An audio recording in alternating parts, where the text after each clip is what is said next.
ददाति स्वापदान्तिकं वन्देऽहं श्रीगुरोश्रीयुतपदकमलं श्रीगुरून् वैष्णवांश्च श्रीरूपं साग्रजातं सहगणरघुनाथान्वितं सजीवं साद्वैतं सावधूतं परिजनसहितं कृष्णचैतन्यदेवं श्रीराधाकृष्णपादान् सहगणललिता श्रीविशाखान्वितांश्च नमः ॐ विष्णुपादाय कृष्णपृष्ठाय भूतले श्रीमते भक्तिविकासस्वामिति नामने नमः ॐ विष्णुपादाय कृष्णपृष्ठाय भूतले श्रीमते भक्तिवेदान्तस्वामिति नामने नमस्ते सारस्वते देवे गौरवाणी प्रचारणे निर्विशेष शून्यवादी पाश्चात्य देशे तारणे जय श्री कृष्ण चैतन्य प्रभु नित्यानंद श्री अद्वैत गदाधर शिवासादि गौर भक्त वृंद हरे कृष्णा कृष्णा कृष्णा हरे हरे हरे राम राम राम हरे हरे। हरे कृष्णा। तो हम यहाँ पर तिरुपति धाम में आए हैं और कल श्री रामचंद्र विजयोत्सव था। तो भगवान राम की लीलाओं के बारे में वाल्मीकि रामायण में क्या क्या बताया गया है उसके ऊपर हम आने वाले दिनों में चर्चा करेंगे। तो दशहरा है ना, और भगवान राम ने रावण का वध किया। तो ऐसे बहुत सारे मैसेज सर्कुलेट होते हैं कि असत्य के ऊपर सत्य की विजय, अधर्म के ऊपर धर्म की विजय, है ना। लेकिन सत्य क्या है, धर्म क्या है, वो लोगों को पता नहीं होता है ना। तो ये हम जानने का प्रयास करेंगे। तो सबसे पहले जो मंगलाचरण है, जो वाल्मीकि मुनि हैं, उनके लिए कुछ प्रार्थनाएं लिखी हैं। जो श्री वैष्णव आचार्य हैं वो वाल्मीकि मुनि के लिए प्रार्थनाएं लिखते हैं। कूजंतम राम रामेति मधुरम मधुराक्षरम आरूह कविता शाखम वंदे वाल्मीकि कोकिलम। कि वाल्मीकि मुनि कैसे हैं? कोकिलम, एक कोयल की तरह है। और कोयल किस पर है? कविताओं के पेड़ पर वो कोयल है। कविताओं का एक पेड़ है, उसके ऊपर कोयल है और कोयल एक गान गा रही है। वो क्या है? वो है भगवान राम का चरित्र। फिर दूसरा जो प्रार्थना है, वाल्मीकिर मुनि सिंहस्य कविता वनचरिता श्रवण राम कथा आनंदम कोना याति पराम गतिम, कोना यातिम कराम। तो वाल्मीकि मुनि कैसे हैं? सिंह के समान है। जैसे कवि हैं, जंगल का जो राजा कौन होता है? शेर होता है, सिंह होता है ना। उसी तरह से जो कवि हैं, पोइट्स हैं, उनके राजा कौन है? वाल्मीकि मुनि। और वाल्मीकि मुनि क्या लिख रहे हैं?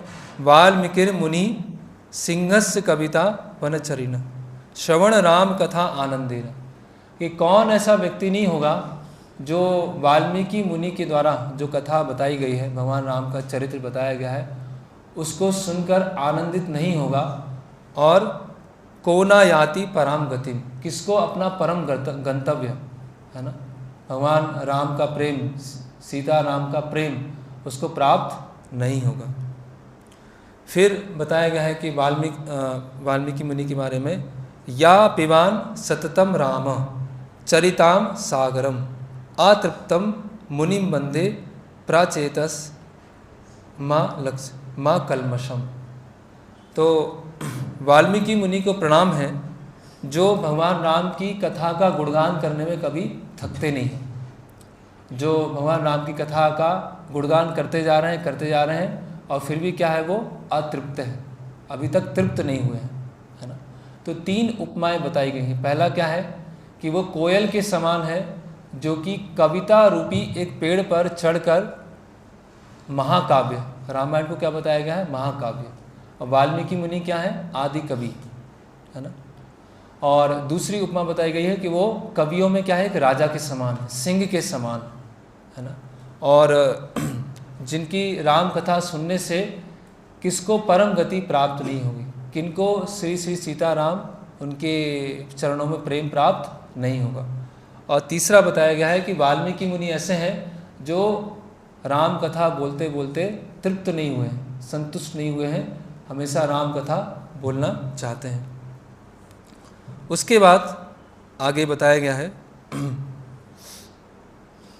ये प्रार्थनाएं हैं वो सब कुछ सभी लोग एक साथ बोलने का प्रयास करेंगे। रामाय रामभद्राय रामचंद्राय वेदसे रघुनाथाय नाथाय सीताय पतये नमः। तो भगवान राम का क्या है, ये प्रणाम मंत्र है ना। इस प्रणाम मंत्र में क्या क्या है? रामाय रामभद्राय। भगवान राम को राम कौन पुकारता है? दशरथ महाराज। रामचंद्राय, रामाय रामभद्राय। रामभद्र कौन बोलते हैं? कौशल्या माता। कौशल्या माता उनको रामभद्र से पुकारते हैं। रामचंद्राय वेद से, रामचंद्र कौन बोलते हैं? कैकई। और वेद से मतलब जो वेदों को जानते हैं वो कौन बोलते हैं? वशिष्ठ मुनि। रघुनाथाय नाथाय सीताय पतये नमः। और रघुनाथ कौन बोलते हैं? दंडकारण्य के ऋषिगण। रघुनाथाय नाथाय, नाथ कौन बोलते हैं? सीता माता। सीताय पतये नमः। और सीतापति कौन बोलते हैं? अयोध्या के अयोध्यावासी, है ना। तो इस तरह से भगवान के अलग अलग नाम हैं। फिर इसमें बताया गया है, ये एक राम मंगल सूत्र है जो श्री संप्रदाय के आचार्य हैं, उन्होंने लिखा है, मंगलम कौशलेंद्राय महनीय गुणाब्धये चक्रवर्ती तनुजाय सर्वभौमाय मंगलम। कि जो कौशल क्षेत्र के राजा हैं, कौशल राज्य था, जो कौशल क्षेत्र के जो राजा हैं भगवान राम हैं, उनका हम उनके पवित्र नामों का, नाम रूप गुण लीला का अभी हम गुणगान करने जा रहे हैं, जिनको सुनने से पूरे संसार का क्या होता है? मंगल होता है। और ये जो राम कथा है स्वयं भगवान राम सुनते हैं, है ना। जो वाल्मीकि मुनि के शिष्य होते हैं लव और कुश, वो वाल्मीकि मुनि के द्वारा रामायण सीखते हैं और सबसे पहले वो कहाँ रिसाइट करते हैं? अयोध्या में जाके उसका रिसाइट करते हैं। अब भगवान राम स्वयं उसको सुनते हैं। तो भगवान राम अपना ही ग्लोरिफिकेशन क्यों सुनेंगे, है ना।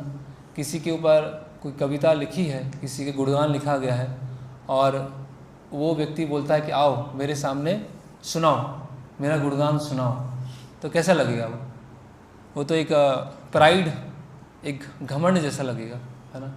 तो वास्तव में जो रामायण है उसमें 3 विषयों के बारे में बताया गया। जैसे भगवान परित्राणाय साधूनाम विनाशाय च दुष्कृताम धर्म संस्थापनार्थायम संभवामि युगे। तो परित्राणाय साधूनाम, कि जो साधुगण हैं उनकी रक्षा करने के लिए आते हैं। तो ये भगवान राम अपने चरित्र के माध्यम से सिखा रहे हैं। रामायण, रामायण मतलब राम और अयन, अयन मतलब जर्नी या मूवमेंट, गति, कि भगवान राम का क्या गति रही है, भगवान राम कहाँ से कहाँ चले हैं और उसके माध्यम से क्या किया उन्होंने? परित्राणाय साधुना, है ना। उनके भक्त हैं निषाद राज गुह, है ना, भरद्वाज मुनि, उनके भाई, उनके भक्त भरत, सबरी, जटायु, वानर सेना, वो भगवान चले हैं, उसके माध्यम से सभी भक्तों को क्या किया है? परित्राणाय साधुनाम।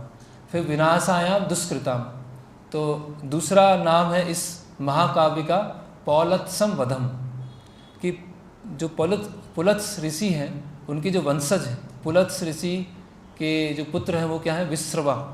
और विश्रवा के 3 पुत्र हुए हैं, रावण, कुंभकर्ण और विभीषण। तो पौलत्सम वधम, जो पौलत्स वंश में असुर हुए हैं उनका वध किया है। और धर्म संस्थापनार्थायम, धर्म की स्थापना करने के लिए आते हैं, संभवामि युगे। तो धर्म की स्थापना कैसे करते हैं? सीतायाम चरितम, सीता माता के चरित्र के द्वारा कैसे धर्म का पालन किया जाता है, कैसे इस संसार में रहकर धर्म और भक्ति, है ना, जो परम धर्म है उसको पालन किया जाता है, वो सीता माता के चरित्र से स्थापित करते हैं।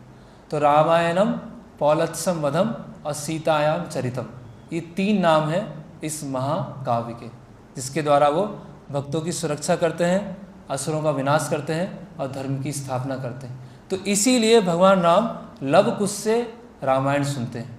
वो इसलिए नहीं सुनते हैं कि अपना गुणगान सुनना है, क्या सुनना है? सीतायाम चरितम, सीता माता के चरित्र को सुनने के लिए वो लव कुश से रामायण सुनते हैं। और किस मूड में ये रामायण सुनी जाती है इसके बारे में भी सुंदर कांड में बताया गया है। यहाँ पर सीता माता बोल रहे हैं,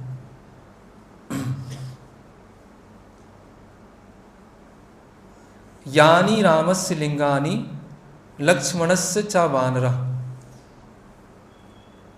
तानि भूया समाचक्षम ना माम शोक समाविशे। तो सीता माता लंका में है और काफ़ी महीने हो गए हैं, 10 से 11 मास हो गए हैं। उन्होंने 10-11 मास कुछ भी ग्रहण नहीं किया है। तो उस समय वहाँ पर हनुमान जी आते हैं और सीता माता क्या बोलती हैं कि आप मुझे भगवान राम और उनके जो अनुज हैं लक्ष्मण जी के बारे में बताइए, उससे क्या होगा, ना माम शोका समाविशेत, उसको सुनने से मेरा जो शोक दोबारा मेरे पास नहीं आएगा। कहने का मतलब क्या है, सारा शोक चला जाएगा। तो सीता माता स्वयं रामायण सुनना चाहती हैं, भगवान राम भी रामायण सुनना चाहते हैं और सीता माता भी रामायण सुनना चाहते हैं, है ना। तो हनुमान जी क्या बोलते हैं, जानन्ति बत दृष्टया मान वैदेही परिपृच्छसि भ्रातु कमल पत्राक्षी समसताम लक्ष्मण अनस्य च। कि वहाँ हनुमान जी बोल रहे हैं कि हालांकि आपको पता है कि जो राम है और लक्ष्मण है उनका चरित्र कैसा है, वो कैसे दिखते हैं, लेकिन ये मेरा बहुत बड़ा सौभाग्य है कि मुझे ये रामायण आपके सामने उनके चरित्र बोलने का अवसर मुझे मिल रहा है। तो इस तरह से हनुमान जी वहाँ पर सीता माता को बोलते हैं। फिर हम देखते हैं कि ऐसे कई बार पूरी रामायण में छोटी छोटी रामायण बार बार रिपीट होती। तो जिन्होंने वाल्मीकि रामायण पढ़ा होगा तो उसमें बार बार रिपीटिशन आता है घटनाओं का। तो विचार आता है कि ऐसा बार बार घटनाओं का रिपीटिशन है, ऐसा क्यों है। तो जैसे कि हनुमान जी किष्किंधा कांड के प्रारंभ में जाते हैं ब्राह्मण का वेश लेकर, और ब्राह्मण का वेश लेने के पश्चात भगवान राम और लक्ष्मण से मिलते हैं, है ना। उनका परिचय पूछते हैं कि आप लोग कौन हैं, कहाँ से आए, आप है तो वनवासी के वेश में लेकिन लग रहे हैं क्षत्रिय जैसे। तो वहाँ पर लक्ष्मण जी क्या है, गुरु का रोल निभाते हैं, और लक्ष्मण जी क्या करते हैं, हनुमान जी को रामायण सुनाते हैं और पूरी रामायण वो बताते हैं प्रारंभ से लेकर जब दशरथ महाराज 60,000 वर्ष तक प्रतीक्षा करते हैं, यज्ञ करते हैं, और तब से लेकर जब सीता माता का हरण होता है, पूरी रामायण वहाँ पर लक्ष्मण जी हनुमान जी को सुनाते हैं। तो रामायण को सुनाना और रामायण को सुनना, ये रामायण में ही जो महान महान भक्त हैं वो अपने उदाहरण से वो प्रस्तुत कर रहे हैं।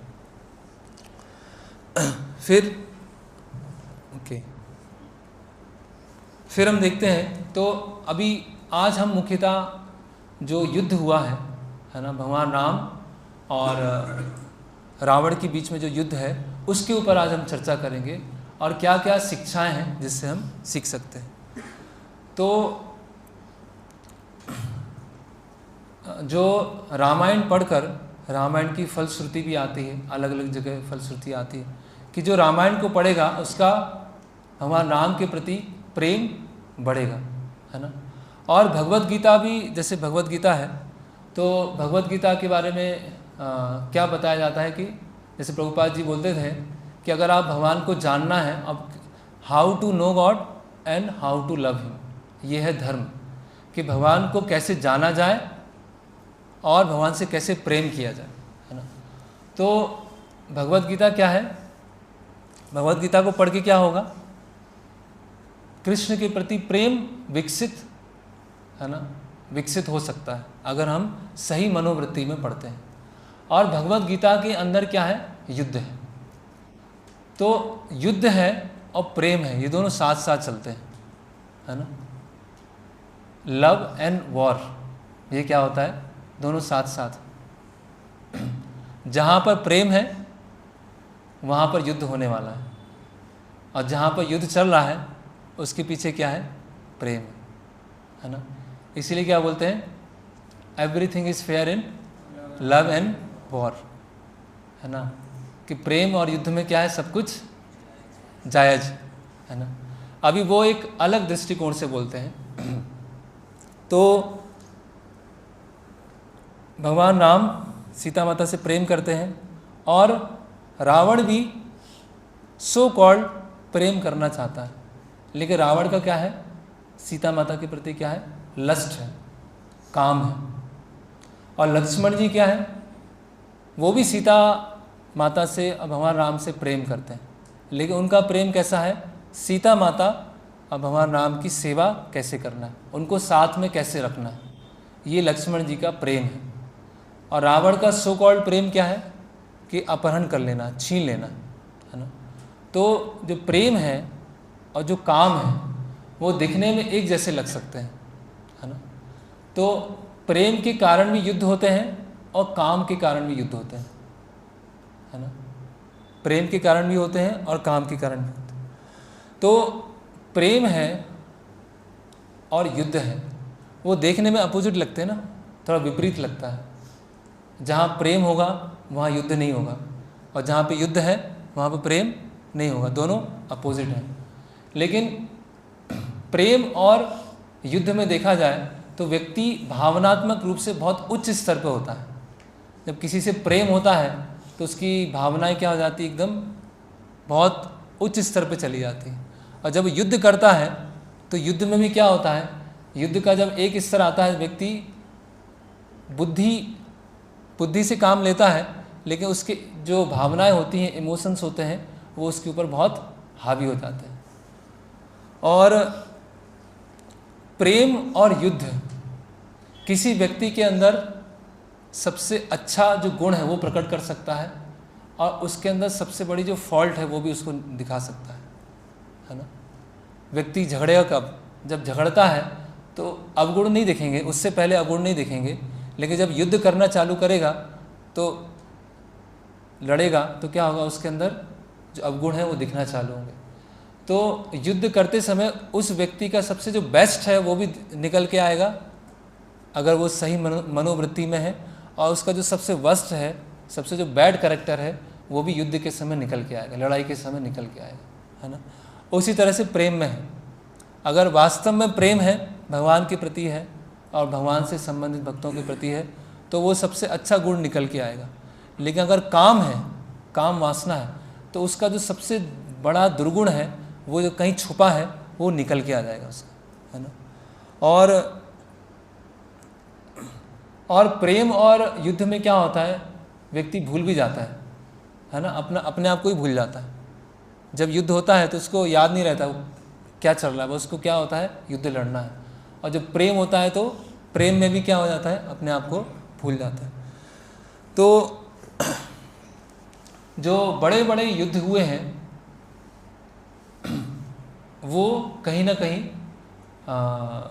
उसमें प्रेम, या हम और स्पष्ट रूप से बोलें वॉर एंड वोमेन, है ना। बहुत संसार के बहुत सारे युद्ध का कारण कौन बने हैं, स्त्रियां बनी।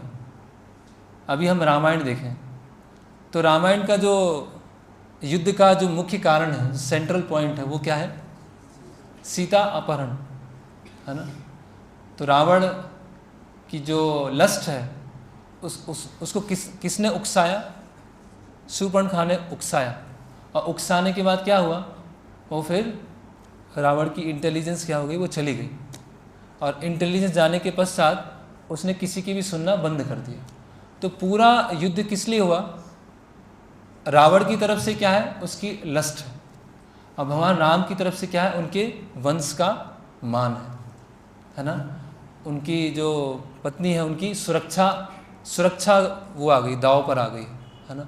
तो इस तरह से वो युद्ध हुआ। हम देखते हैं महाभारत, तो जो महाभारत का युद्ध हुआ है उसका जो सेंट्रल पॉइंट है वो क्या है, द्रौपदी, है ना। तो जब स्वयंवर होता है तो स्वयंवर में दुर्योधन चाहता है ना, कि मेरा विवाह हो द्रौपदी के साथ, है ना। तो दुर्योधन तो वो जो शर्त रखी जाती है वो जीत नहीं पाता। फिर कर्ण भी चाहता है, तो कर्ण एक स्तर तक जीतने वाला होता है, लेकिन उसको फिर रोक दिया जाता है, क्योंकि वो क्या है, सूत पुत्र है। लेकिन अर्जुन क्या होता है, जीत जाते हैं। तो उस समय वहाँ उसी सभा में युद्ध चालू हो जाता है उसी समय में युद्ध चालू हो गया। बड़े बड़े क्षत्रिय राजा खड़े हैं और युद्ध। क्यों युद्ध हुआ है? एक स्त्री द्रौपदी। पूरा महाभारत युद्ध क्यों हुआ? जब दुर्योधन का द्वेष बढ़ गया, कर्ण का द्वेष बढ़ गया और द्रुतक्रीड़ा हुई, और द्रुतक्रीड़ा होने के पश्चात फिर जो द्रौपदी माता है उनका अपमान करने का प्रयास किया। तो अगर जो कौरव हैं वो राज्य को लौटा भी देते तो भी भगवान उनको क्षमा नहीं करते, क्योंकि उन्होंने उनके भक्त का अपमान किया था। इसीलिए महाभारत युद्ध तो होना ही था। तो है ना, ये महाभारत युद्ध हुआ। हम देखते हैं भीष्म पितामह और परशुराम, उनके बीच में युद्ध हुआ। किस चीज़ को लेके युद्ध हुआ? कौन, किसने युद्ध करवाया? भीष्म पितामह, शिष्य और गुरु के बीच में युद्ध हो गया। किन्होंने करवाया? अम्मा ने, है ना। जो भीष्म पितामह तीनों राजकुमारियों को ले गए थे और फिर अम्मा वहाँ से चली गई।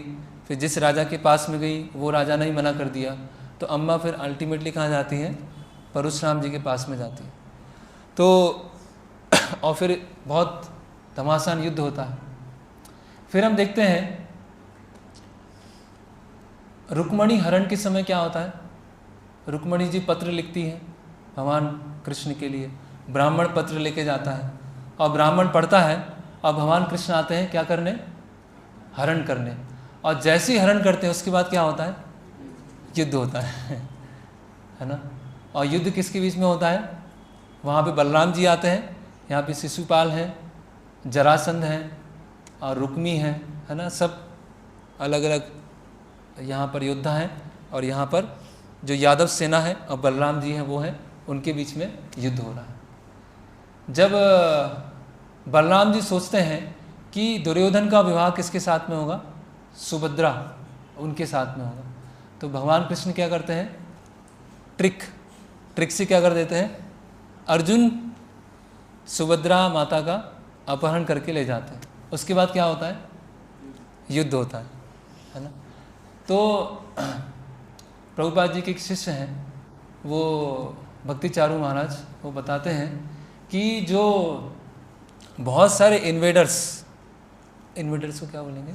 आक्रमणकारी, जो भारत में आक्रमण करने आए, बहुत सारे इन्वेडर्स भारत के बाहर की कंट्रीज से भारत में आक्रमण करने आए। उसका मुख्य कारण था कि वो सोचते थे कि भारत में क्या है? बहुत सुंदर सुंदर राजकुमारियाँ, और इसीलिए वो क्या करते थे? मुगल्स, है ना, मुगल्स के समय और भी अलग अलग जो लोग जो आक्रमणकारी आए, उनका बहुत सारे उद्देश्य होते थे। पैसे लूटना है ना, पूरा खजाना लेके चले जाना है ना। लेकिन बहुत सारे उद्देश्यों में से एक ये उद्देश्य होता था कि इस तरह ये मनोवृत्ति से लेकर वो भारत के ऊपर आक्रमण करते थे। हम पिछले कैंप में जयपुर गए थे, तो जयपुर में आमेर फोर्ट, वहाँ हम गए थे। तो आमेर फोर्ट में जो सिक्योरिटी था, जो फोर्ट का पूरा सुरक्षा था, इतना कड़क था। वहाँ बताते थे कि जो वहाँ की जो राजकुमारियाँ होती थी, स्त्री होती थी या रानियाँ होती थी, वो उनके लिए अलग अलग मार्ग होते थे। उस मार्ग में और कोई नहीं जाएगा, कोई पुरुष जा ही नहीं सकता है ना। और उनके लिए कुछ वो ऐसे छज्जे होते थे, छज्जे में बैठकर वो राजा कुछ युद्ध जीत के आ रहे हैं या कुछ कोष लेके आ रहे हैं, तो रानियाँ वहाँ से देखती थी। मतलब वो पब्लिक प्लेस में जा ही नहीं सकती, उस पब्लिक प्लेस में नहीं जा सकती, उनको बहुत ही कवर करके रखा जाता था। लेकिन अगर थोड़ा सा पब्लिक प्लेस में चले गए तो उसके कारण युद्ध हो जाते थे। वो वहाँ का गाइड था, वो भी बता रहा था कि अधिकतर मुस्लिम यहाँ पर आए, वो किस लिए आए? अकबर भी आया, है ना। अधिकतर का मोटिव ये था। फिर हम 9वें स्कंद में देखते हैं, बृहस्पति, उनकी पत्नी का क्या नाम है? तारा। और तारा का अपहरण किसने किया? चंद्रदेव ने। और उसके बाद क्या हुआ? देवताओं के बीच ही युद्ध हो गया। एक चंद्रदेव की तरफ हो गए और एक जो बृहस्पति हैं उनकी तरफ हो गए। तो ये इन उदाहरणों में कुछ भौतिक जगत में जो जितने भी जो युद्ध होते हैं या जो झगड़े होते हैं, लड़ाई होते हैं, उसका कारण हम ये नहीं बोल सकते हैं कि उसका कारण वोमेन है। उसका कारण क्या है? हमारी विकृत मानसिकता है ना। लेकिन ये जो रामायण और महाभारत के युद्ध हुए हैं वो किस लिए हुए हैं कि भगवान, वो अभी उसका कारण देखेंगे, अलग अलग से कारण हुए हैं। तो उसका एक मुख्य कारण क्या है कि भगवान अपने भक्तों को साथ में लेकर उनको अपनी सेवा में लगाना चाहते हैं और उनके भक्त जो हैं उनका भगवान के प्रति इतना अधिक प्रेम है कि युद्ध में अगर मारे भी जाएं, मर भी जाएं, तो भी कोई चिंता नहीं है ना। तो भगवान से प्रेम के कारण वो युद्ध में मरने के लिए भी तैयार है। तो एक तरह से देखा जाए, प्रभुपाद जी बोलते थे कि हमें कृष्ण से प्रेम करना है और माया से युद्ध करना है, दोनों साथ साथ में चलता है। जो केवल प्रेम करेगा और माया से लड़ेगा नहीं तो क्या हो जाएगा? वो उसके अधिकतर चांस है वो सहजिया बन जाएगा, है ना। और जो केवल माया से युद्ध करता रहेगा और कृष्ण से प्रेम विकसित नहीं करेगा तो एक दिन क्या हो जाएगा? वो अपने हाथ खड़े कर देगा माया के सामने, क्योंकि उसको कुछ हायर टेस्ट नहीं मिल रहा है, उसको कोई उच्च स्वाद नहीं मिल रहा है। जब उसको उच्च स्वाद मिलेगा तब तो वो माया से लड़ पाएगा, है ना। तो ये प्रेम और युद्ध दोनों साथ साथ में चलते हैं। कृष्ण के प्रति हमें प्रेम विकसित करना है और माया से युद्ध लड़ना है ना। तो और हम देखते हैं कि जैसे रावण है, तो रावण क्या है? रावण का कजिन ब्रदर कुबेर की राजधानी थी लंका। उसने लंका को ही उठा लिया, है ना। सोने की लंका थी और ऐश्वर्यशाली, है ना। हम उसमें पढ़ेंगे जब सुंदरकांड में आता है, हनुमान जी जब अलग अलग कक्ष में जाते हैं तो वो जो महल का वर्णन है वो इतना विशाल महल है, इतना ऐश्वर्यशाली है। लेकिन जितना भी बड़ा समृद्धशाली, इतना ऐश्वर्यशाली है, रावण ने क्यों किया ऐसा? रावण इतना ऐश्वर्य क्यों चाहता है? इम्प्रेस करने के लिए, कितना मैं महान हूँ, कितना बड़ा कंट्रोलर हूँ, कितने लोगों को मैं कंट्रोल करता हूँ, है ना। कितने लोग मेरी जब मैं आंखें उठाता हूँ तो अग्निदेव भाग जाते हैं, है ना। जब मैं गुस्सा होता हूँ तो वायुदेव रुक जाते हैं, है ना। ऐसा तो उसका डर है। तो ये जो पावर है, ये प्रेस्टीज है ना। कोई किसी के पास बहुत अच्छी कंट्रोलरशिप है, पावर है, प्रेस्टीज है, ऐश्वर्य है, उसका आंतरिक कारण जो होता है वो सामने वाले को इम्प्रेस करना चाहता है बस। तो रावण भी यही था, रावण के अंदर भी यही भावना थी। तो रावण के पास इतने सारा सब कुछ होने के बावजूद भी वो क्या है? संतुष्ट नहीं है ना। तो इसीलिए वो जो भौतिक इच्छा है, जो लस्ट है, वो कभी संतुष्ट नहीं होती, है ना। कितना भी बड़े ऐश्वर्यशाली बन जाए, कितना भी समृद्धि आ जाए, लेकिन वो क्या है? जब तक वो शुद्ध नहीं होगी, तब तक वो प्यूरीफाई नहीं होगी, तब तक क्या वो संतुष्ट नहीं होने वाली। तो इसीलिए जो लोग भाग रहे हैं, है ना, भौतिकतावाद की दौड़ में भाग रहे हैं और सोच रहे हैं हम ये कर लेंगे, हम वो कर लेंगे, वहाँ पहुँच जाएंगे, ये कर लेंगे, तो रावण से ऊपर तो कुछ नहीं कर पाएंगे। रावण से बड़ा सर्टिफिकेट तो हमारे पास नहीं आ पाएगा। तो रावण के पास इतना बड़ा सर्टिफिकेट आ गया, ब्रह्मा जी का वरदान ही मिल गया, इतनी सोने की लंका भी आ गई, उसके बाद भी क्या है? वो असंतुष्ट है। तो अगर हम सोचें कि ये कार्य करने के बाद मैं पूरी तरह से संतुष्ट हो जाऊंगा और उसके बाद मैं भक्ति में करूंगा या भक्ति में सीरियस होऊंगा, तो वो क्या होगा? बहुत बड़ी भ्रांत धारणा हो जाएगी कि बस प्रभु जी ये करना है बस मुझे, इसके बाद तो भक्ति भक्ति है और कुछ है ही नहीं, बस बहुत सीरियस हो जाऊंगा। तो ऐसा कुछ होने नहीं वाला, है ना, क्योंकि हमारे सामने जीवंत उदाहरण है रावण का। तो ओके, तो अभी ये जो रावण का जो युद्ध हुआ उसके क्या क्या कारण थे वो हम थोड़ा देखने का प्रयास करेंगे। तो ये 4 सेक्शन में इसको बांटा गया है। ये युद्ध क्यों हुआ, युद्ध कब हुआ, युद्ध क्यों हुआ, रावण को मारने की जरूरत क्यों पड़ी, युद्ध कब हुआ, किस समय ये युद्ध हुआ और कैसे हुआ, जब युद्ध चल रहा था वहाँ का दृश्य क्या था, और युद्ध के पश्चात क्या होता है, ये हम 4 देखेंगे। मुख्यतः 3 आज देखेंगे, एक को हम कल देखेंगे।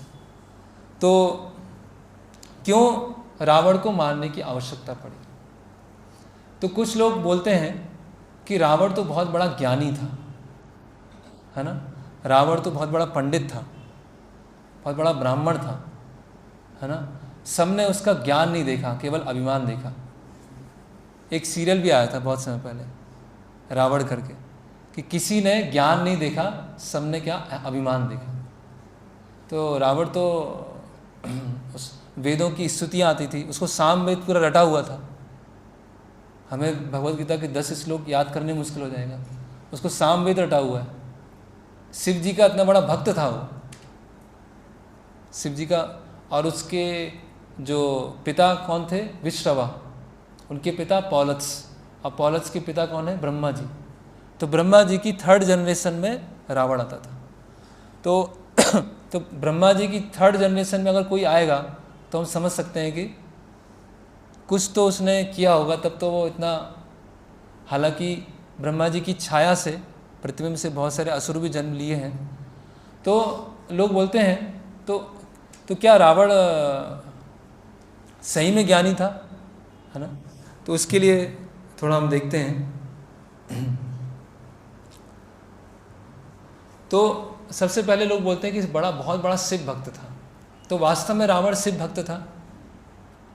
वो शिव भक्त नहीं था। एक बार क्या होता है, वो पुष्पक विमान में बैठते हुए, पुष्पक विमान भी क्या था, चोरी का था।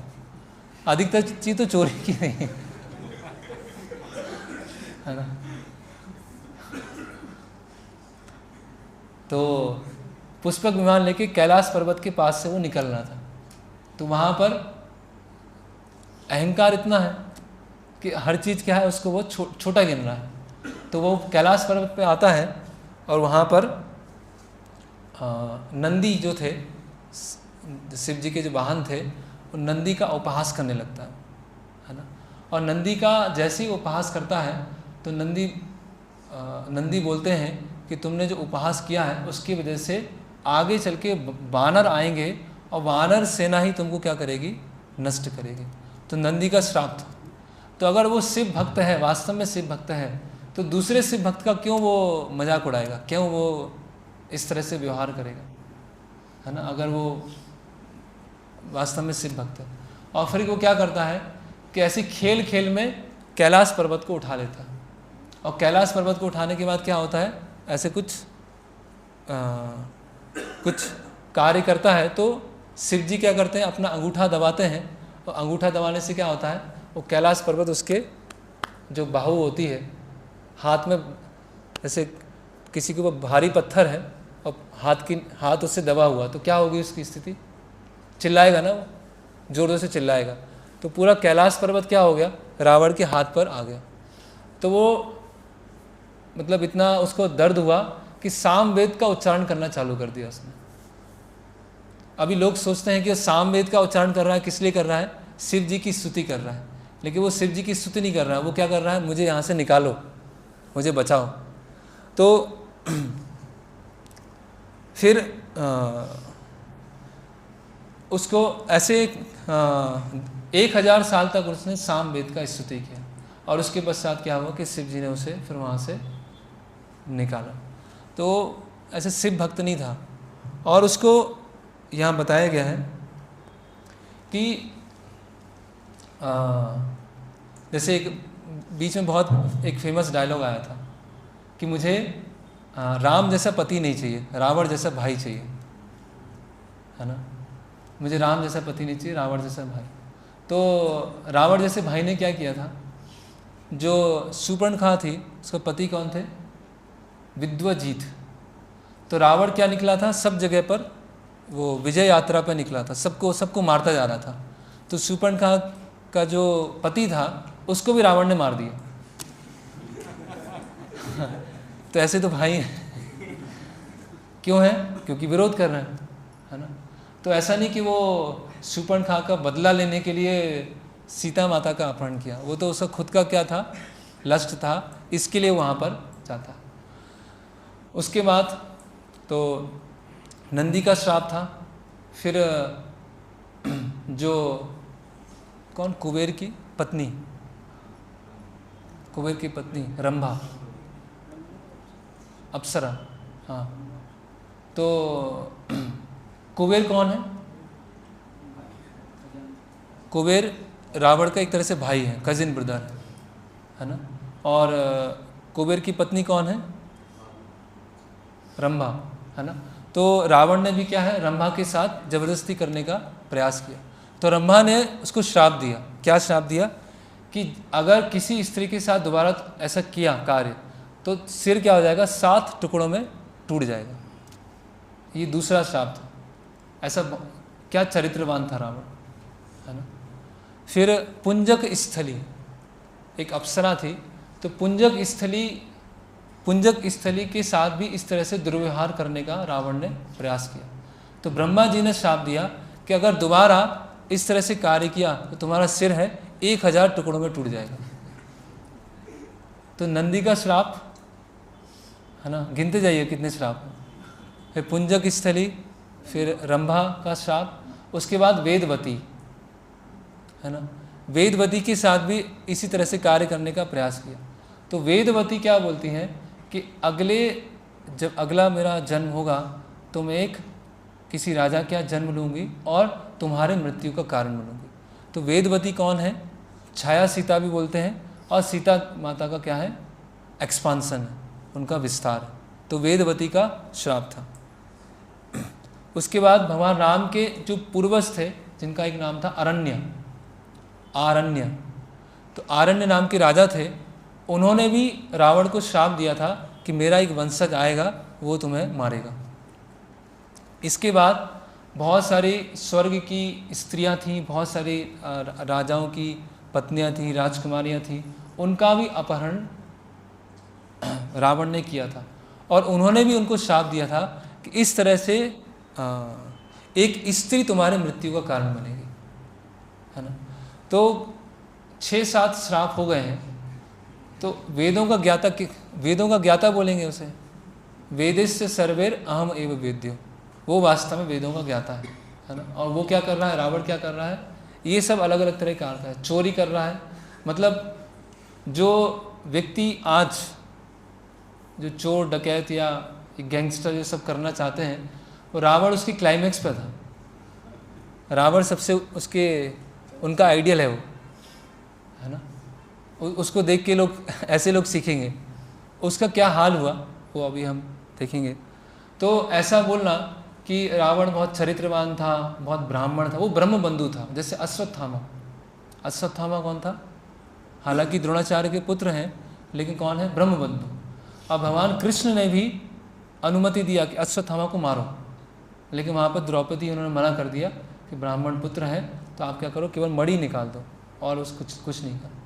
तो इस तरह से ब्राह्मण नहीं था, वो ब्रह्मबंधु था, है ना। तो ब्राह्मण परिवार में उसका जन्म हुआ, पुलत्स परिवार में जन्म हुआ, लेकिन वो था, है ना, ब्रह्मबंधु। तो इस तरह से रावण को मारने की आवश्यकता पड़ी। तो अधार्मिक। फिर जो देवतागण हैं, हम अलग अलग कांड जो हैं इसमें पढ़ेंगे, कैसे लिंक बैठता है और भगवान राम अंततः रावण को मारते हैं। तो देवतागण हैं, ब्रह्मा जी से क्षीरोदक्षाई सागर के पास में जाकर प्रार्थना करते हैं, क्षीर सागर के साथ प्रार्थना करते हैं, भगवान त्वन प्रसादेन रावणो नाम राक्षसा सर्वान नो बदते वीर्यात शासितम तम न शक्नुमा, कि हम में से कोई भी है उसको मारने के लिए सक्षम नहीं है, है ना। इसीलिए आप आइए और अवतार लीजिए। इस तरह से देवता प्रार्थना कर रहे हैं।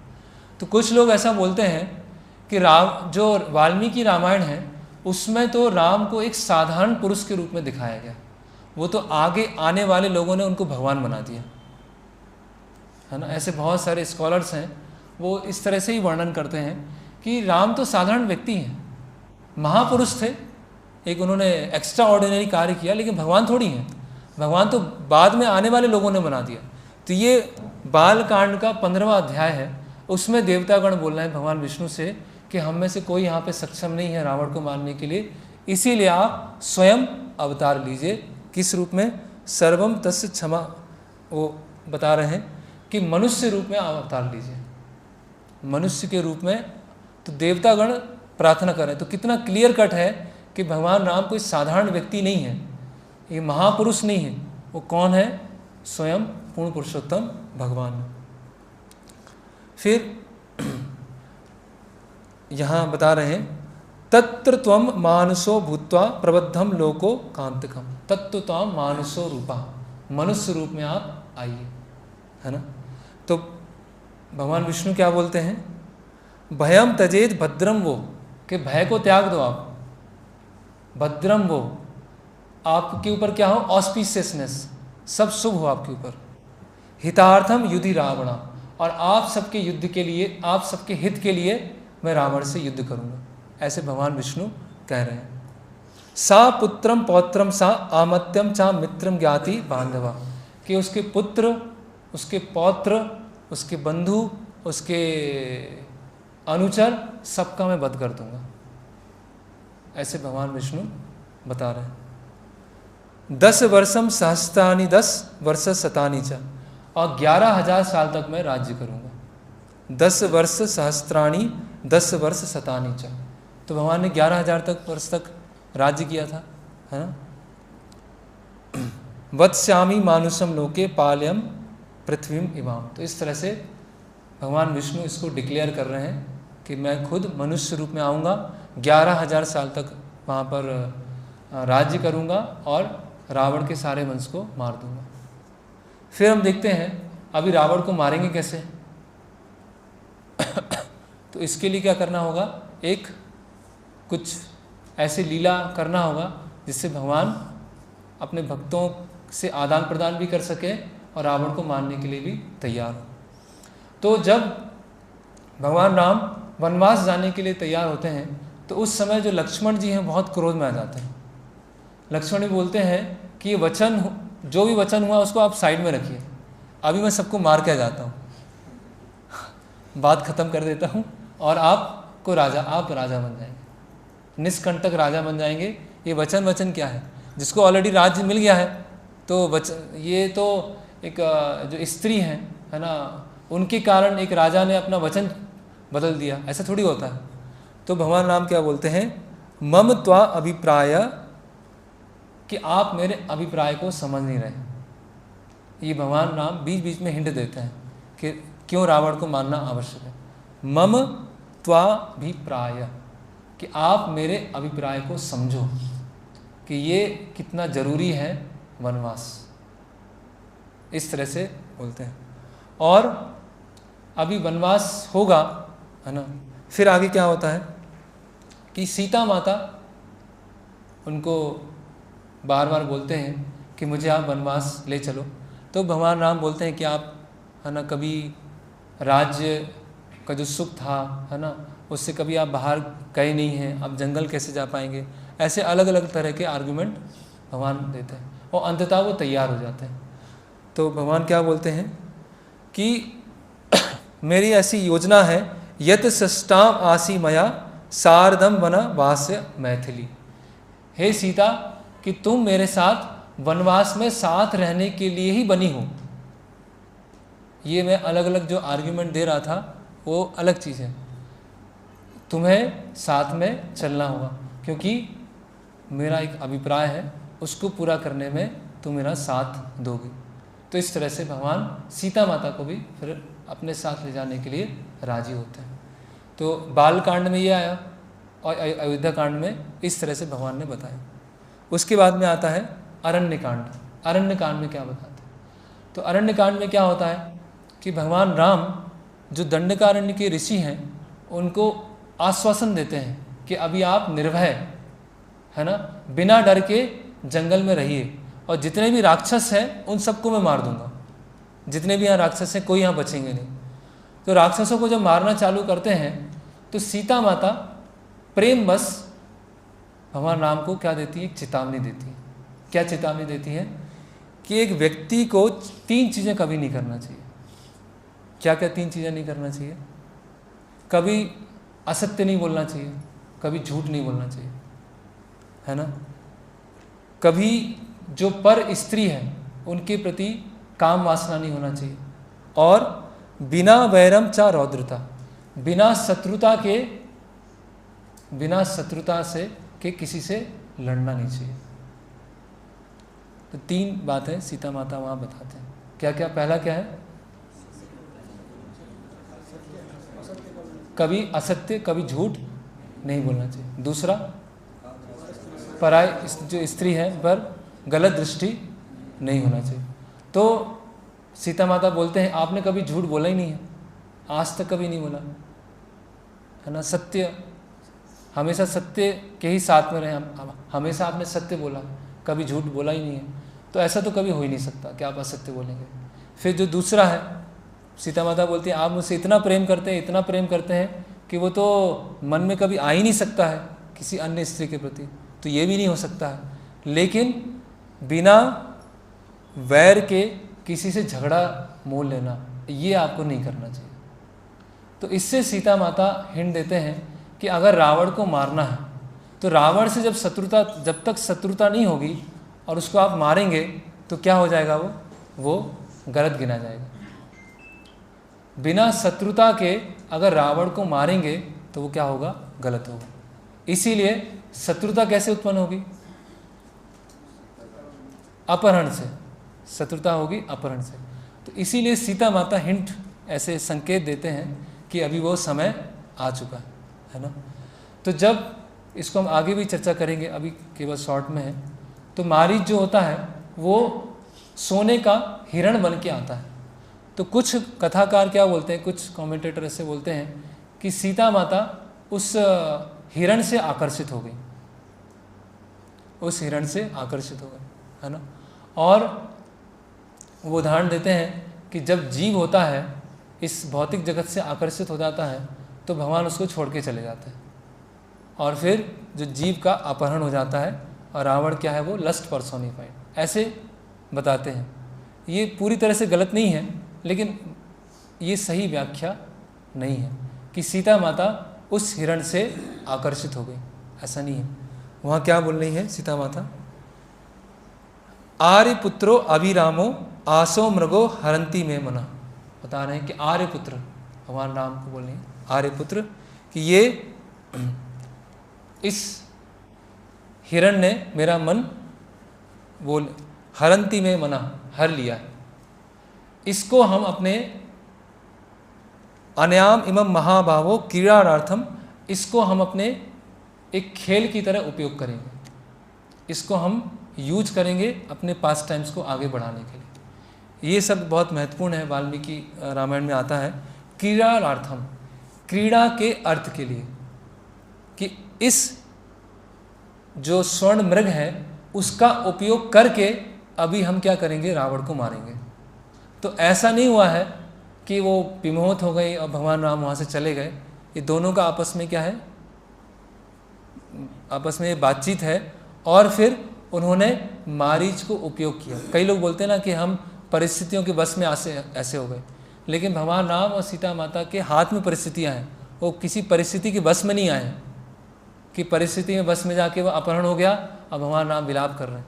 उन्होंने ऐसी परिस्थितियाँ क्रिएट की हैं, क्रीड़ार्थम। वो इसको खिलौने की तरह इस मृग जो हिरण जो है, सोने का हिरण है, उसका हम उपयोग करेंगे। तो इस तरह से भगवान ने देवताओं को आश्वासन दिया, सीता माता को साथ में ले गए, सीता माता ने संकेत दिया, और फिर सीता माता का अपहरण हुआ, जिससे क्या हो गया, रावण में शत्रुता उत्पन्न हुई, और भगवान राम ने युद्ध करने का प्लान किया। ओके, तो कब ये राम रावण युद्ध कब हुआ, ये तो इसका बैकग्राउंड था कि क्यों रावण को मारने की आवश्यकता थी। तो वाल्मीकि रामायण के अनुसार भगवान राम कितने वर्ष के थे जब वनवास हुआ, पता है किसी को, कि नहीं को? कितने वर्ष के थे जब उनका वनवास हुआ? 25 वर्ष के। जब 25 वर्ष के थे, चैत्र मास नवमी, शुक्ल पक्ष चैत्र मास नवमी, के दिन दशरथ महाराज ने घोषणा किया था कि इनका राज्याभिषेक होगा। और चैत्र मास शुक्ल पक्ष दशमी के दिन उनको वनवास हो गया। तो जब भगवान 25 साल के थे तब वनवास हुआ, और जब लौट के आए तब कितने साल के थे? अरे 39 साल। तो 39 साल से पहले, तो यहाँ वाल्मीकि मुनि बताते हैं कि भगवान राम लंका में कब प्रवेश किया? फाल्गुन पूर्णिमा के दिन। फाल्गुन पूर्णिमा मतलब गौर पूर्णिमा। गौर पूर्णिमा के दिन उन्होंने लंका में प्रवेश किया। और युद्ध कब चालू हुआ? प्रथमा जो तिथि था उस दिन युद्ध चालू हुआ। इंद्रजीत कब मरा? चतुर्दशी के दिन। इतना डिटेल है वाल्मीकि रामायण में। इंद्रजीत मारा गया चतुर्दशी के दिन। और रावण कब आया युद्ध के अंदर? अमावस्या के दिन। जब 15 दिन बीत गए युद्ध को, प्रथम से लेकर अमावस्या तक, तब रावण युद्ध में इंटर हुआ। और राम और रावण उनका युद्ध कितने दिन चला? कितने दिन? 7 दिन और 7 रात कंटिन्यूस, दिन रात सुबह शाम 7 दिन तक युद्ध चला। तो कौन सा? तो 7वें दिन रावण मरा।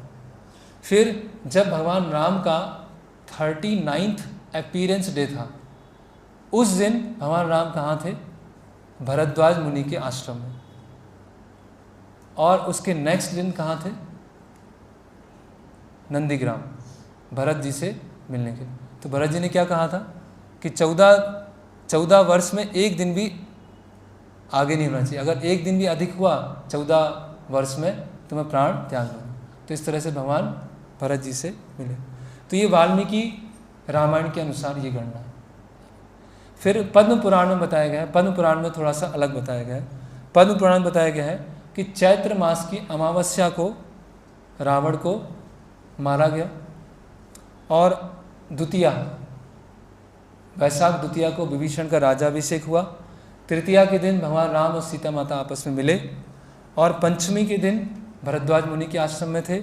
षष्ठी के दिन भरत जी से नंदीग्राम में मिले, और सप्तमी वैशाख में उनका राज्याभिषेक हुआ। और हम जो अभी फॉलो कर रहे हैं वो कौन सा फॉलो कर रहे हैं? कल विजयादशमी था, है ना। तो चैतन्य महाप्रभु बोलते हैं विजयादशमी लंका विजयर दिने, विजयादशमी लंका विजयर दिने, कि विजयादशमी के दिन क्या हुआ? लंका पे विजय हुआ। वानर सैन्य लैला प्रभु लाना भक्त गणे, है ना, कि सभी वानर सेना को अपने भक्तों को लाकर उन्होंने युद्ध किया। इसीलिए हम, तो ये अंतर क्यों, अलग अलग अंतर क्यों हैं? तो ऐसा बताया जाता है कि वाल्मीकि मुनि जो हैं वो 24, अभी 28वां युग चल रहा है, 28वां चल रहा है, 28वां युग 7वां मनवंतर और 28वां युग। जो वाल्मीकि मुनि आए थे वो 24वें युग में आए थे। तो 24वें युग के व्यास देव हैं वाल्मीकि मुनि, इसीलिए कल्प में भेद है। ये भेद क्यों आ रहा है? कहीं एक तारीख आ रही, कहीं दूसरी तारीख आ रही। इसका अंतर क्यों है? कि कल्प में भेद के अनुसार कभी भगवान ये जो हम फॉलो कर रहे हैं, जो अभी विजयादशमी फॉलो कर रहे हैं, फिर दिवाली आएगा, है ना, और किसी कल्प में वो जो फाल्गुन पूर्णिमा है उस तरह से हुआ, और किसी कल्प में जो पद्म पुराण के अनुसार उस तरह, क्योंकि ये तो इटर्नल है, भगवान राम की एक्टिविटी क्या है? इटर्नल। तो इस तरह से ये दिन हुआ। क्यों मारा गया, कब मारा गया, अभी कैसे मारा गया, ये लास्ट हम देख लेते हैं। तो इसको शॉर्ट में हम देखेंगे। तो रावण ने भगवान राम को धोखा देने का प्रयास किया। रावण ने ऐसे किया ना, धोखा, कि लक्ष्मी देवी को ले लेंगे और विष्णु को अलग कर देंगे। जो राम है, लक्ष्मण जी हैं, उनको दूर भेज देंगे और लक्ष्मी जी का अपहरण कर लेंगे। तो ऐसे ही हमारे अंदर क्या होती है? धोखा देने की प्रवृत्ति होती है कि नहीं होती? हम भी धोखा देना चाहते हैं। धोखा किस तरह से देना चाहते हैं? कि हमें विश्वास नहीं है कि भगवान हमारी हर एक्टिविटी को देख रहे हैं। हमें ये विश्वास नहीं है कि 10 दिशाएं हैं, सूर्य है, चंद्रमा है, दिन है, रात है, सब हमको ऑब्जर्व कर रहे हैं। तो जब हम इस चीज़ को भूल जाते हैं तो क्या करते हैं?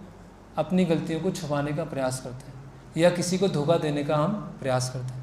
वो आता है ना, यमराज और यमदूत आपस में चर्चा करते हैं, तो यमदूत बोलते हैं कि अजामिल ने तो बहुत सारे पाप किए थे, है ना। तो फिर यमराज वहाँ बताते हैं कि इतने सारे साक्षी होते हैं, बहुत सारे साक्षी हैं जो हमको ऑब्जर्व कर रहे हैं, जो हमको देख रहे हैं, लेकिन क्या है, हम धोखा देना चाहते हैं और धोखा दे के क्या करना चाहते हैं, एंजॉय करना चाहते हैं। तो रावण भी यही कर रहा था। रावण क्या किया, उसने धोखा देने का प्रयास किया और जो लक्ष्मी देवी हैं उनको एंजॉय करने का प्रयास कर रहा है। तो ऐसा ये जो ट्रिक करने की प्रोपेंसिटी है, ये धोखा देने की जो प्रवृत्ति है, वो कुछ समय तक चल सकती है ना। लेकिन रावण को क्या किया फिर भगवान ने, फिर पता चल गया अलग अलग माध्यमों के। तो भगवान को हम चीट नहीं कर सकते, भगवान को हम धोखा नहीं दे सकते। अगर हम भगवान को धोखा देने का प्रयास करेंगे तो सबसे बड़ा धोखा हम खा जाएंगे। भगवान ऐसा धोखा देंगे, फिर याद रखेंगे कि क्या होगा, है ना। तो और इस युद्ध में हम देख सकते हैं कि रावण के पास जो सेना है और जो वानर सेना है, उसका कोई कंपैरिजन नहीं है, उसकी कोई तुलना नहीं है। वानरों के पास क्या अस्त्र शस्त्र है, कौन से अस्त्र शस्त्र हैं वानरों के पास? पत्थर हैं, पेड़ हैं और मुक्के मार गदा है किसी के पास, यही है। और राक्षसों के पास क्या है, वो तो गायब भी हो सकते हैं, अलग अलग सिद्धियां भी हैं, उनके पास रथ भी हैं, ऐसे अच्छे सारथी भी हैं। तो भौतिक रूप से देखा जाए तो राक्षसों के पास कोई कमी नहीं है, उनकी सेना भी बहुत बड़ी है और राक्षसों के गढ़ में ही है, वो उसी गढ़ में है। लेकिन वानरों की एक तरह से देखा जाए तो शक्ति कम है, उनके पास इतने अस्त्र शस्त्र नहीं है। लेकिन वानरों में क्या है, कुछ भी हो जाए बस लड़ जाना है, बस भगवान राम के लिए लड़ जाना है और कुछ नहीं करना है। बस शक्ति कम है, अस्त्र शस्त्र हैं नहीं है, बस भगवान राम ने बोल दिया वो करना है, बस बात खत्म। मारे जीते जो भी हुआ, बचे, विजय को हमने देखा नहीं देखा, बस हमें युद्ध में जुट जाना। तो और ऐसा होता भी है, इंद्रजीत कई बार ऐसे अस्त्र चलाता है कि वानर पूरे अचेतन हो जाते हैं, बहुत सारे वानर घायल भी हो जाते हैं। तो ऐसे ही जो माया से युद्ध चल रहा है, हमारा भी माया से युद्ध चल रहा है। तो माया से युद्ध एक तरह से हम देखा जाए तो हम बहुत वीक हैं, बहुत कमज़ोर हैं, है ना। हैं कमज़ोर हैं कि नहीं हैं, हम बहुत कमज़ोर हैं। लेकिन अगर भगवान राम, भगवान कृष्ण जो गुरु हैं, है ना, लक्ष्मण जी हैं, हनुमान जी हैं, उनके आदेश का पालन कर रहे हैं और बस भिड़ गए बस इस युद्ध में, जो बताया जा रहा है वो करते जा रहे हैं, तो क्या होगा, फिर विजयदशमी होगी फिर विजय होगी, है ना। और हम सोचे कि रिसोर्सेज बहुत कम हैं, हम तो बहुत वीक हैं, हम ऐसे पक्ष में खड़े हुए हैं, पता नहीं कौन सुनेगा नहीं सुनेगा, तो थोड़ा चेंज कर लेते हैं, थोड़ा सा पारा बदल लेते हैं। तो इसीलिए हम हर जगह देखते हैं कौरव और पांडवों का युद्ध हुआ, तो कौरवों की कितनी सेना थी, 11 अक्षौनी, और पांडवों की थी 7 अक्षौनी। और जो कौरवों के पास जो योद्धा थे, भीष्म पितामह, कर्ण, है ना, तो ऐसे द्रोणाचार्य, ऐसे ऐसे योद्धा थे जो एक ही दिन में सारा युद्ध खत्म कर सकते थे, एक ही दिन के अंदर पांडवों को मार सकते थे, सबको मार सकते थे। तो कितनी हमारी पावर है ना, कितना हमारा बैकअप है, वो उससे काम नहीं आएगा। सबसे बड़ा बैकअप क्या है कि हम कृष्ण और गुरु के आश्रय में है कि नहीं है, वो हमारा सबसे बड़ा बैकअप है। कितने भी हम कमज़ोर हों, कितने भी कम चीज़ें हों, उससे इतना कोई फ़र्क नहीं पड़ने वाला। तो इस तरह से जब युद्ध चला तो एक समय आया, 3 दिन तक युद्ध चला इंद्रजीत और लक्ष्मण जी के बीच में, और चतुर्दशी के दिन इंद्रजीत मर गया, मेघनाथ मर गया। फिर नेक्स्ट डे क्या होता है, रावण युद्ध में आता है ना, और रावण को बहुत गुस्सा था, ऑलमोस्ट सब कुछ सारे मारे जा चुके थे, है ना। रावण भी कैसा था, आजकल के वो जो होते हैं ना, मतलब हेड होते हैं, सबको पहले आगे भेज देते हैं, खुद बैठे होते हैं, और जब ज़रूरत पड़ती है लास्ट में तब खुद जाते हैं। तो रावण सबसे अंतिम में जाता है।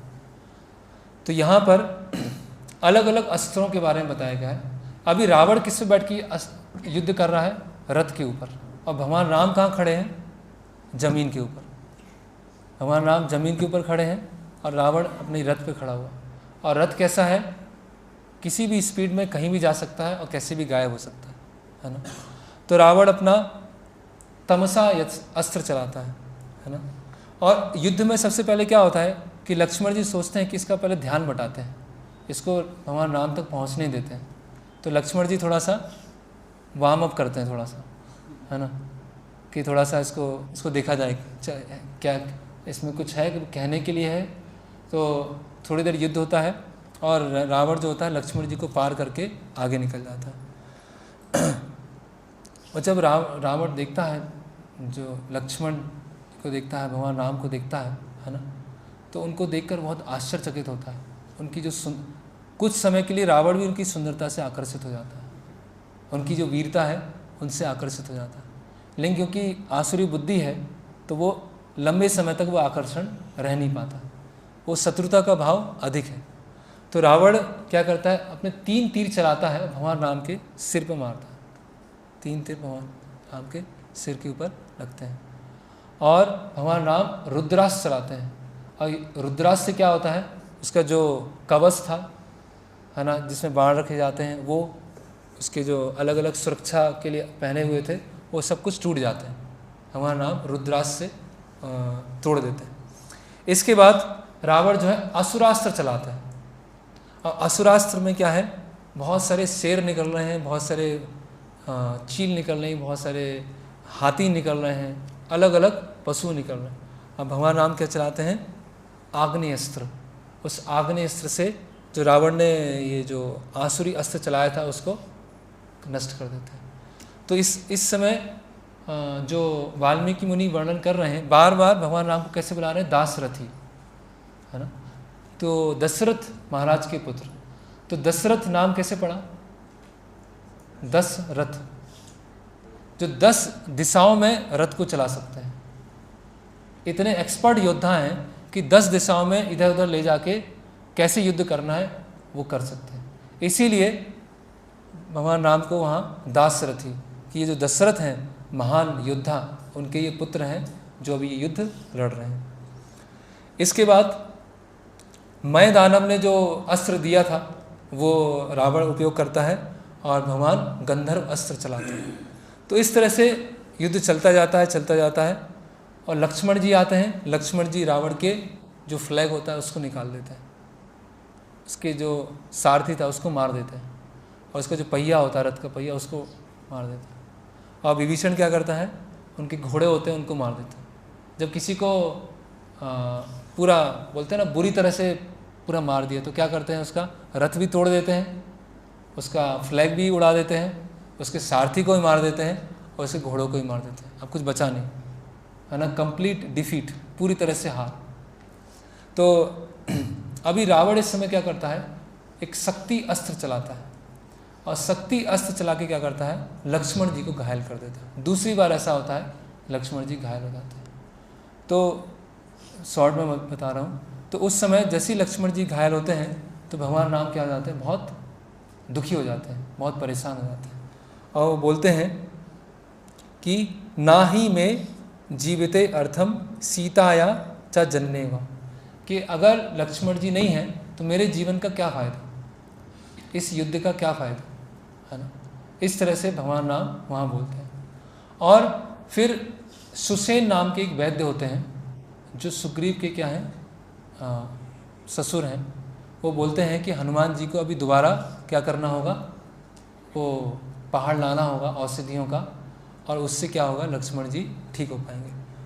उसमें अलग अलग औषधियाँ होती हैं। वो हनुमान जी क्या होते हैं, हनुमान जी कैसे हैं, भगवान हनुमान जी की तुलना की गई है भगवान राम के तीर से।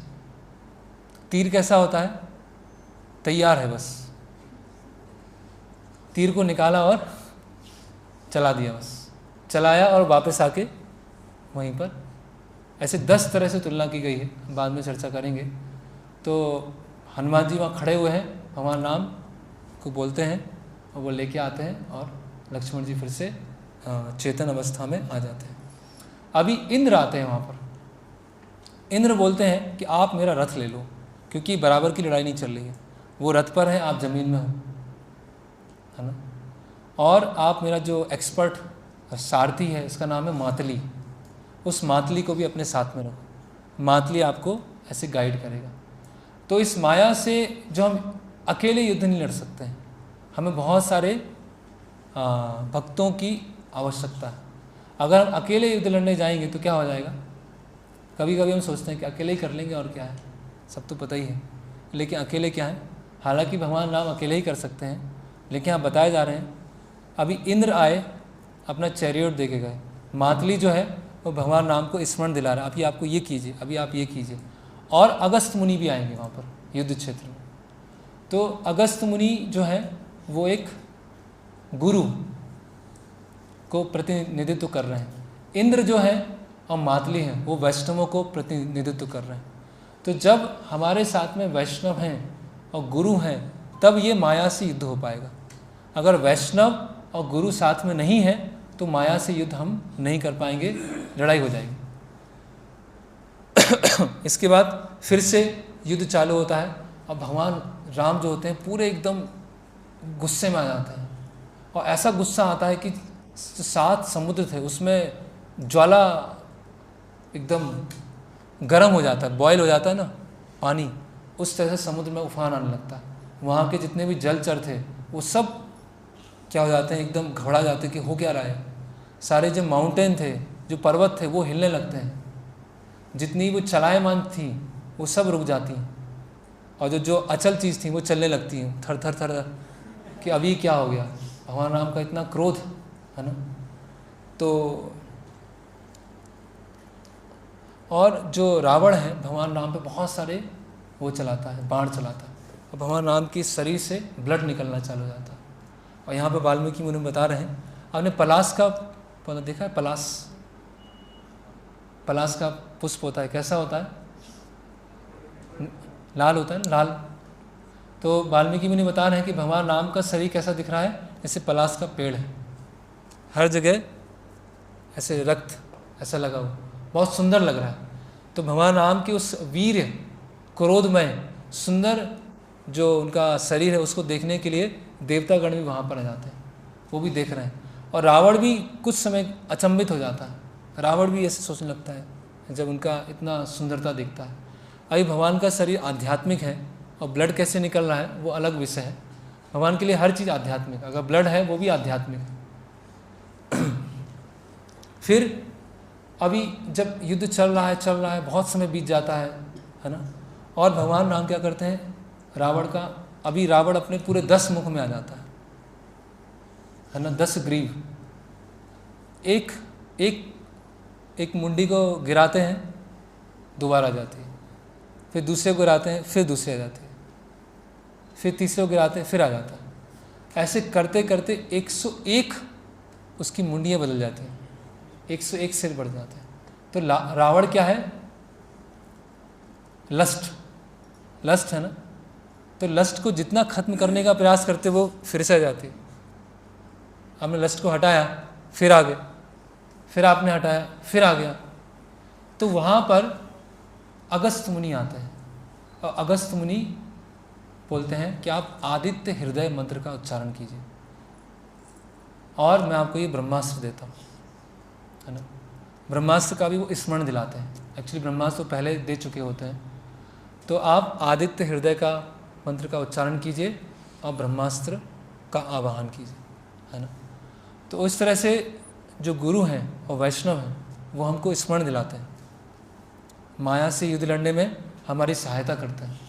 उनके आश्रम में रह के हमको स्मरण दिलाते हैं, अब ये करना, अब ये करना, अब ऐसे करना, अब ये करना, है ना। मातली भी याद दिला रहा है ना।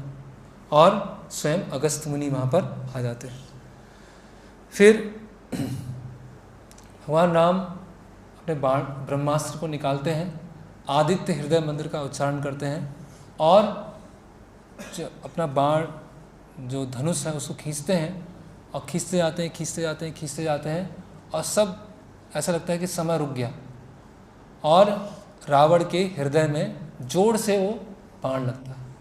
और जैसे ही वो बाण लगता है तो रावण क्या हो जाता है, उसकी मृत्यु हो जाती है। है ना। तो ये 7 दिन तक जैसे ही रावण की मृत्यु होती है तो वहाँ पर देवी देवतागण आते हैं, भगवान राम का गुणगान करते हैं, पुष्प वर्षा करते हैं और भगवान राम वहाँ पर आगे मातली को रवाना करते हैं, रथ को रवाना करते हैं और अगस्त मुनि का अभिवंदन करते हैं कि आपके कारण ही मैं युद्ध जीत पाया। तो अभी कुछ लोग बोलते हैं कि भगवान राम ने एक ब्राह्मण की हत्या किया, उसकी वजह से उनको ब्रह्म हत्या का पाप लगा और उन्होंने रामेश्वरम जाके में स्नान किया। अभी हम रामेश्वरम परसों पहुँचेंगे, वहाँ भी लोग ऐसा बोलते हैं कि भगवान राम ने भी यहाँ स्नान किया था क्योंकि एक ब्राह्मण को मारा था, है ना। तो ये क्या है, एक भ्रांत धारणा है ना। तो वो ब्राह्मण नहीं था, वो क्या था, ब्रह्म बंधु था। और सीता माता कौन है, लक्ष्मी देवी, गॉडेस ऑफ फॉर्च्यून। तो भाग्य की देवी स्वयं जिनकी सेवा कर रही हैं, भाग्य की देवी जिनकी स्वयं सेवा कर रही हैं, उनको कैसे कोई पाप लग सकता है। भगवान ने क्या है, अपाप विद्धम, कि उनको पाप क्या है वो टच भी नहीं कर सकता है।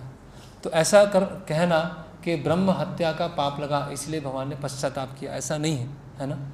तो भाग्य की लक्ष्मी स्वयं साथ में है और वो वास्तव में ब्राह्मण वो था ही नहीं। तो इस तरह से यहाँ पर ये रावण का किस तरह से वध होता है यहाँ पर कंप्लीट होता है। उसके आगे क्या होगा वो हम कल चर्चा करेंगे। हरे कृष्णा। किसी का कोई प्रश्न है, बहुत समय हो गया एक्चुअली, किसी का कोई प्रश्न?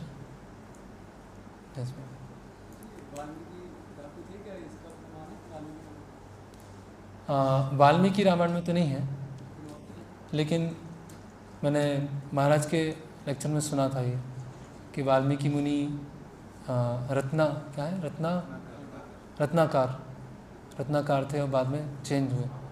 और प्रभुपाद जी भी एक अपने भागवतम के परपट में लिखते हैं कि वाल्मीकि मुनि पहले वो थे, डाकू थे, और बाद में नारद मुनि के संग में आके वो महाकवि बने, फिर महाकाव्य लिखा।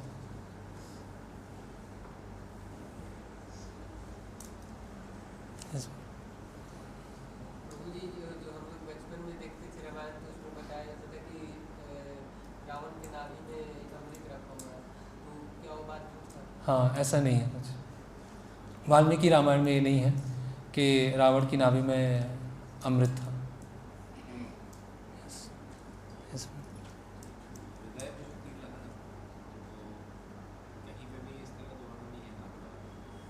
किस में वर्णन नहीं है? हाँ, नाभि वाला वर्णन किसी में हो सकता है, रामचरितमानस में शायद। लेकिन वो अमृत वाला जो है कि अमृत का वो सही नहीं है। वरदान था कि मनुष्य और वानरों को छोड़कर कोई मार नहीं सकता, इतना वरदान था, अमृत नहीं था। लेकिन हाँ,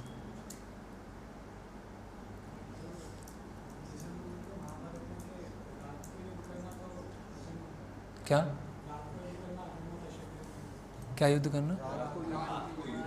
रात को युद्ध करना।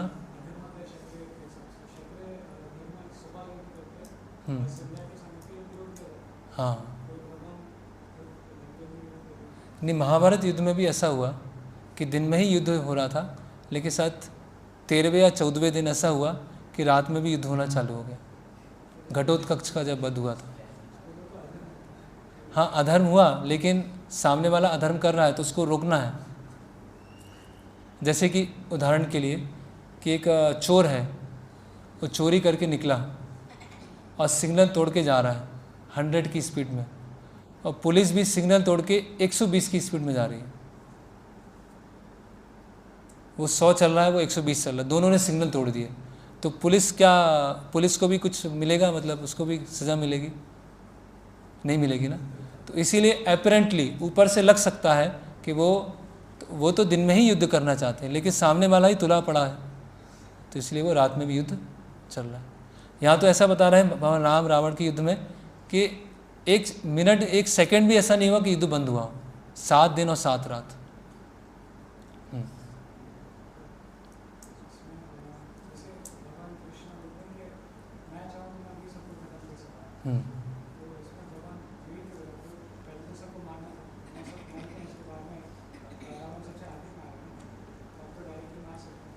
नहीं, राम सबसे, हाँ,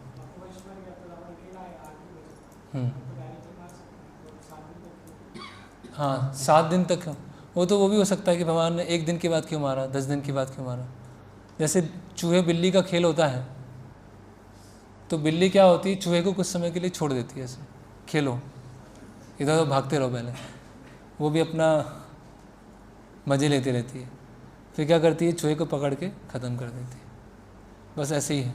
जैसे हिरण्यकशिपु और नरसिंह भगवान का युद्ध होता है, तो एक एक्साइटमेंट, भगवान वीर रस का आस्वादन करना चाहते हैं ना, फिर तो कुछ होना ही नहीं चाहिए था। भगवान तो अयोध्या में बैठे बैठे रावण को मार देते। भगवान तो क्षीर सागर से नीचे नहीं आते, उधर ही रावण के हृदय में परमात्मा रूप में है, वहीं से मार देते। इतना सब क्यों किया? क्योंकि अपने भक्तों के साथ आदान प्रदान करने के लिए, ये जिससे हम सुन के हम प्यूरीफाई हों। ये भगवान पूरी लीला छोड़ के गए हैं, जिससे हम सुने, उससे प्रेरणा लें, अब भगवान राम की सेवा करें। उसमें आया ना, जैसे अगस्त मुनि आ रहे हैं, मातली आ रहे हैं, इंद्र आ रहे हैं, आदित्य हृदय मंत्र आ रहा है, लक्ष्मण जी की सेवा के लिए हनुमान जी जा रहे हैं। तो ये सब चीज़ें हमको सिखा रही ना, नहीं तो भगवान तो वैसे ही मार देते थे।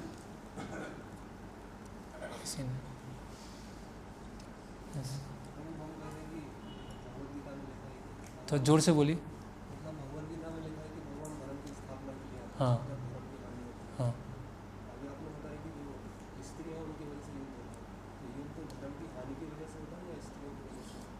नहीं आपने मिक्स कर दिया, वो कई चीज़ें मिक्स कर दी। यहाँ जो हम युद्ध और स्त्री का कंपेयर कर रहे थे, उसमें ये बात थी कि 2 तरह से युद्ध होते हैं। एक तो धर्म युद्ध होता है, जिसमें स्त्री हैं उनके सम्मान की रक्षा के लिए युद्ध किए जाते हैं, है ना, या वंश के कुल की सम्मान के लिए युद्ध किए जाते हैं। लेकिन आधुनिक, जैसे हमने अलग अलग उदाहरण देखे, लेकिन आधुनिक जो युद्ध होते हैं जिसमें स्त्रियाँ आती हैं, अगर बीच में आ रही हैं, दृश्य में आ रही हैं, तो वहाँ पर कोई धर्म की रक्षा के लिए नहीं होता है। वहाँ किस लिए होता है? वहाँ आउट ऑफ लस्ट होता है। ठीक है, पहला ही है। फिर आपने क्या था, धर्म की स्थापना कैसे हुई? तो धर्म की स्थापना किया ना भगवान ने, विभीषण को राजा बनाया वहाँ पर। हाँ हाँ हाँ हाँ। तो आज के समय में युद्ध हो रहा है, वो धर्म की स्थापना नहीं हो रही। कौन सा धर्म बड़ा है, उसमें उसके लिए युद्ध हो रहा है। हाँ, उसका सेंटर पॉइंट वो बहुत सारे कारणों में एक है कारण वुमेन, लेकिन अल्टीमेटली हमारी प्रतिष्ठा है, हमारी देहात्म बुद्धि है। हम भारतीय हैं, वो पाकिस्तानी है। प्रभुपाद जी बोलते हैं ना, बॉडली कॉन्सेप्शन ऑफ लाइफ, देहात्म बुद्धि के कारण हो रहा है। और उस देहात्म बुद्धि में जो सबसे वो सेंट्रल पॉइंट होता है वो मेल फीमेल, इसीलिए उसको लिया, चर्चा की। यस, वाल्मीकि रामायण पढ़िए आप, वाल्मीकि रामायण पढ़ लीजिए। उसको पढ़ने के बाद उसको 3-4 बार पढ़ लीजिए, फिर उसके पढ़ने के बाद फिर आइएगा, फिर मैं बताऊंगा कि प्रमाणिक है कि नहीं। पढ़िए आपने रामचरितमानस पढ़िए, वाल्मीकि रामायण। हाँ, कुछ कुछ चीज़ें हैं, मूल रामायण जो है वो वाल्मीकि रामायण। अब वाल्मीकि रामायण से फिर अलग अलग अपने जो रीजनल लैंग्वेज है उसमें आई हैं। खम्ब रामायण है, अध्यात्म रामायण है, ऐसे फिर पद्म पुराण में भी रामायण। तो रामचरितमानस में कुछ कुछ ऐसे हैं, कुछ त्रुटियां हैं ऐसे। वो एक भक्त है, उनका साक्षात्कार भी उसमें साथ में है, तो वो साक्षात्कार का सही है गलत है उस पर हम चर्चा नहीं करेंगे, तो बेटर है वाल्मीकि रामायण पढ़ें।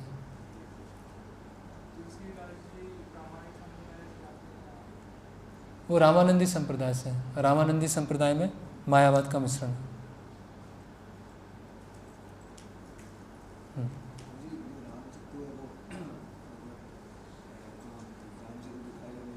क्या? रामचरित राम सेतु, वो उसको हम परसों चर्चा करेंगे। राम सेतु वहीं पहुंच के चर्चा करेंगे। फिर प्रमाणिक अप्रामाणिक वहीं डिक्लेयर हो जाएगा।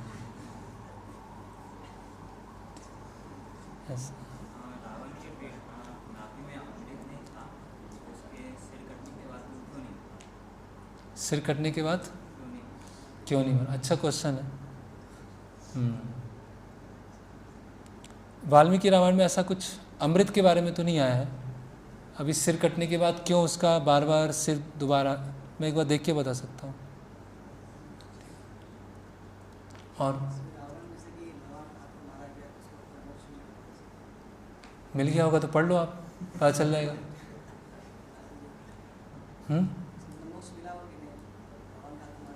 हाँ, उसके 3 जन्म होने थे, जय विजय 3 आने थे। पहले हिरण्यकशिपु, हिरण्याक्ष, रावण, कुंभकर्ण, दंतवक्र, शिशुपाल और फिर जगाई मदाई। इसका मतलब ये नहीं कि हम भी ऐसा कुछ करेंगे कि भगवान मुझे मारने आएंगे। भक्ति नहीं करूँगा और ऐसा कुछ करके दिखाऊंगा कि भगवान मुझे मारने आएंगे तब मोक्ष मिल जाएगा। तो मोक्ष लेने का एक दूसरा तरीका मैं ढूंढता हूँ अभी। इसलिए उस प्रश्न का कोई मतलब नहीं। हमें क्या करना है वो इम्पोर्टेंट है ना। उनको मोक्ष मिला नहीं मिला उससे क्या क्या होने वाला। आप वो तरीका अपनाओगे क्या मोक्ष लेने का?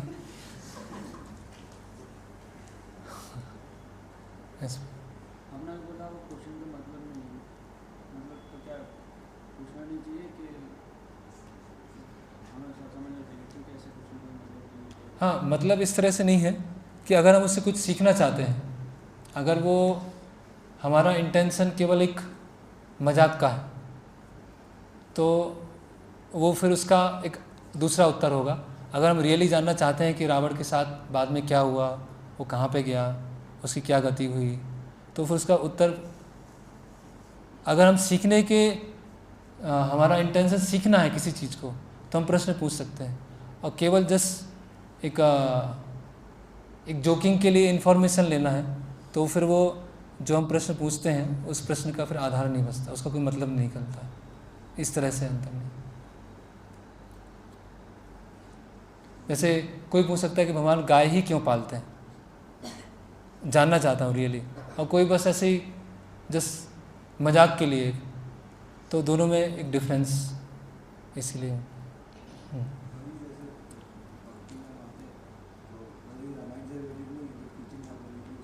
नहीं, अभी आज के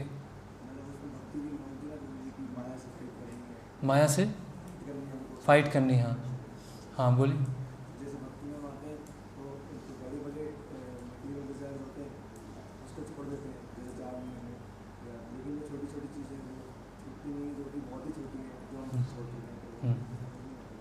उनको उसको समझ नहीं आता वहाँ पे ऐसा क्यों है, वो छोड़ देते हैं। प्रश्न ये है कि हम जो बड़े बड़े अनर्थ होते हैं, बड़ी बड़ी डिजाइन को छोड़ देते हैं, लेकिन छोटे छोटे बच जाते हैं। तो प्रश्न क्या है, छूटते क्यों नहीं है? जैसे अब ये हॉल है, इसकी क्लीनिंग करना है, सफाई करना है, तो क्या होगा, जो बड़ी बड़ी गंदगी है वो तो जल्दी साफ़ हो जाएगी। जो छोटी छोटी गंदगी होगी, जैसे एसी के ऊपर गंदगी होगी, पर्दे के पीछे गंदगी होगी, प्लग के ऊपर गंदगी होगी, वो मुश्किल से होगी क्योंकि वो उनको दिखती नहीं है। तो वो तो स्वाभाविक है।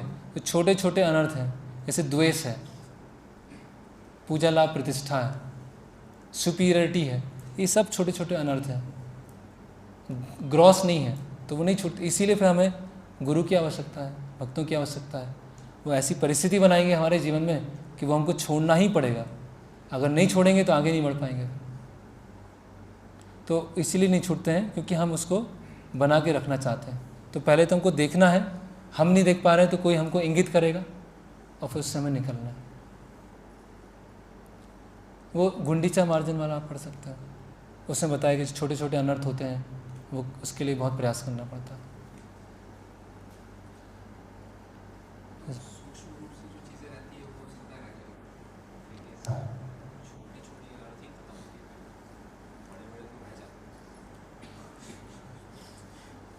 नहीं वैसे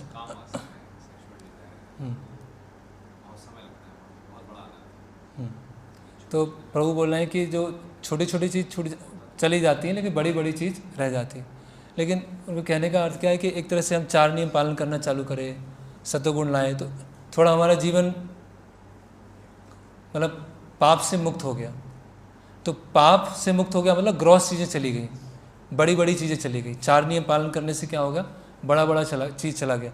लेकिन जो उपशाखागण है ना, पूजा लाभ प्रतिष्ठा कूटी नाटी जीव हिंसा, ये जो उपशाखाएँ खरपतवार हैं वो नहीं जा रही हैं, तो उससे कैसे निकले, यही था ना। जैसे बहुत बड़ी चीज़ है जैसे असत्संग है, तो वो भक्ति मार्ग से पहले बहुत बड़ा लगता है, वो छोड़ नहीं सकते, और भक्ति मार्ग से वो छूट जाता है।